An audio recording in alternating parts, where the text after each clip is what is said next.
नमस्कार, आप सभी का स्वागत है। तो आज हम पढ़ेंगे टॉपिक एड्स, जो कि एक एब्रिविएशन है। AIDS stands for acquired immunodeficiency syndrome. और जो एड्स है वो HIV वायरस की वजह से होता है, और HIV भी एक एब्रिविएशन है। इसका फुल फॉर्म है ह्यूमन इम्यूनो डेफिशिएंसी वायरस। और जो ये HIV वायरस है ये एक रेट्रोवायरस है।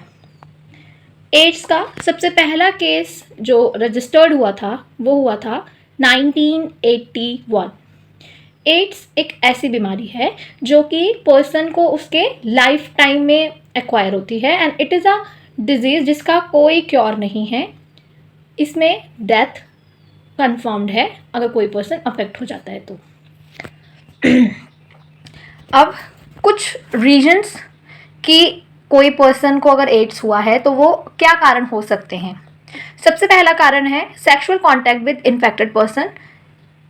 Second, transfusion of contaminated blood. Third, sharing infected needles.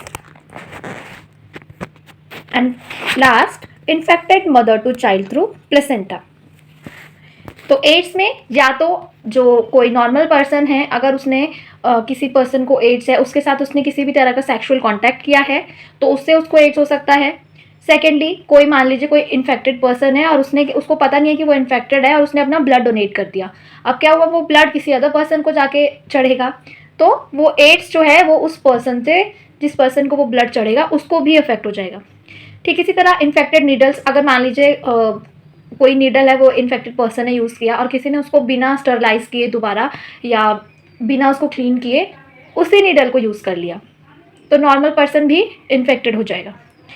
Last है इन्फेक्टेड मदर। अगर कोई मदर है वो इन्फेक्टेड है तो चांसेस हैं कि उस मदर से वो वायरस एड्स बच्चे को भी हो सकता है, क्योंकि वी नो कि मदर एंड जो चाइल्ड होता है वो प्लेसेंटा के थ्रू कनेक्टेड होते हैं। अब एड्स में कुछ सिम्टम्स देखे गए हैं कि बेसिकली एड्स में क्या होता है, जो ये रेट्रोवायरस, जो ये HIV है, ये ना हमारे WBCs लिम्फोसाइट्स को अटैक करता है और हमारी इम्यूनिटी को बहुत ज़्यादा वीक कर देता है। T लिम्फोसाइट्स जिनका मेजर रोल है इम्यूनिटी में, वो उसको बहुत ही ज़्यादा उसको अटैक करता है और हमारी इम्यूनिटी को बहुत ज़्यादा वीक कर देता है। तो इसमें कुछ सिम्टम्स हैं एड्स, अगर किसी पर्सन को अफेक्ट हो गया है कोई एड्स से तो उसमें ये सिम्टम्स देखे जाते हैं। सबसे पहला तो WBC काउंट बहुत लो हो जाएगा, लिम्फोसाइट्स बहुत कम हो जाएंगे, वो बाउट ऑफ फीवर, उसको फीवर फील होगा, मतलब लगभग हर टाइम उसको, या maximum time he will be कि उसको फीवर है। देन डायरिया, वेट लॉस और इन्फेक्शंस, क्योंकि मैंने बोला ना कि एड्स में क्या होता है कि जो HIV वायरस है ये हमारे इम्यून सिस्टम को अटैक करता है। तो इसमें क्या हो जाता है ना कि हमारा इम्यून सिस्टम इतना वीक हो जाता है कि हमें नॉर्मल छोटी से छोटा, जिससे नॉर्मली बॉडी डील कर सकती है इन्फेक्शन से, उससे भी डील नहीं कर पाती है और वो छोटा सा इन्फेक्शन भी बहुत बढ़ जाता है। तो इसीलिए एड्स में इन्फेक्शंस, एलर्जीज, ठीक है, इस तरह की चीज़ें बहुत ज़्यादा अटैक करती हैं। एड्स को डिटेक्ट करने के लिए एक टेस्ट होता है ELISA, ये भी एक एब्रिविएशन है।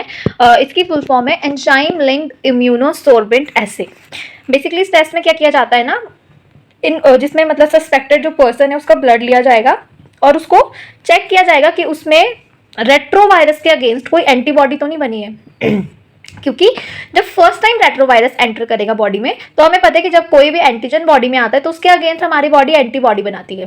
तो रेट्रोवायरस के अगेंस्ट भी कुछ ना कुछ एंटीबॉडी बॉडी में ज़रूर बनेगी। तो वो चेक किया जाता है कि हमारी बॉडी में कहीं वो एंटीबॉडी प्रेजेंट तो नहीं है। अगर वो एंटीबॉडी बॉडी में प्रेजेंट है तो इसका मतलब है कि ज़रूर वो वायरस भी हमारी बॉडी में, इसीलिए उसके रिस्पॉन्स में हमारी बॉडी ने उस एंटीबॉडी को क्रिएट किया है।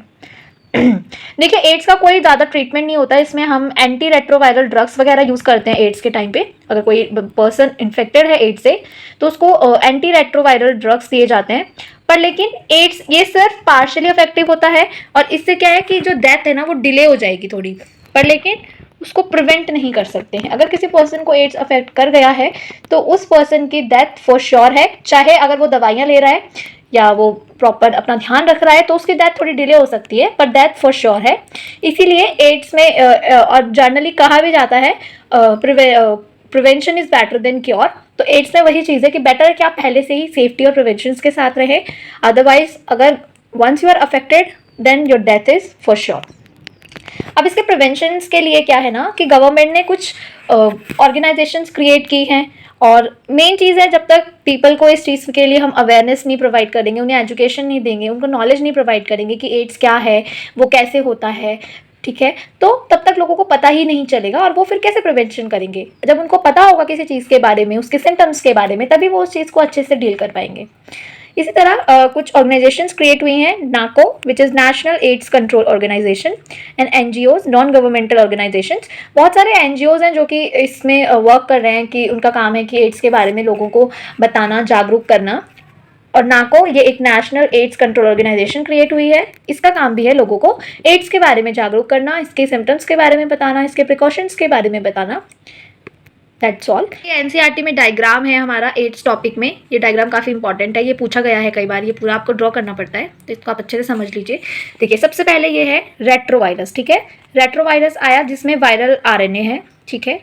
ये रेट्रोवायरस नॉर्मल सेल को, यहाँ पर देखिए हम देख सकते हैं एनिमल सेल है जो कि एक नॉर्मल सेल है, ये रेट्रोवायरस है, ये आया और इस वायरस ने इस नॉर्मल सेल को इन्फेक्ट किया और इसने अपना वायरल आरएनए नॉर्मल सेल के अंदर इंजेक्ट कर दिया। अब आरएनए से डीएनए बनाना है तो क्या होगा, रिवर्स ट्रांसक्रिप्शन होगा, और यहाँ पे जो एंजाइम यूज होता है वो होता है रिवर्स ट्रांसक्रिप्टेज एंजाइम। इसको याद रखिएगा, ये कई बार पूछा गया है कि यहाँ पर कौन सा एंजाइम यूज होता है, तो वो है reverse transcriptase enzyme. Reverse transcription होगा और वायरल डीएनए फॉर्म होगा, और ये वायरल डीएनए इस सेल के डीएनए के साथ इनकॉर्पोरेट हो जाएगा।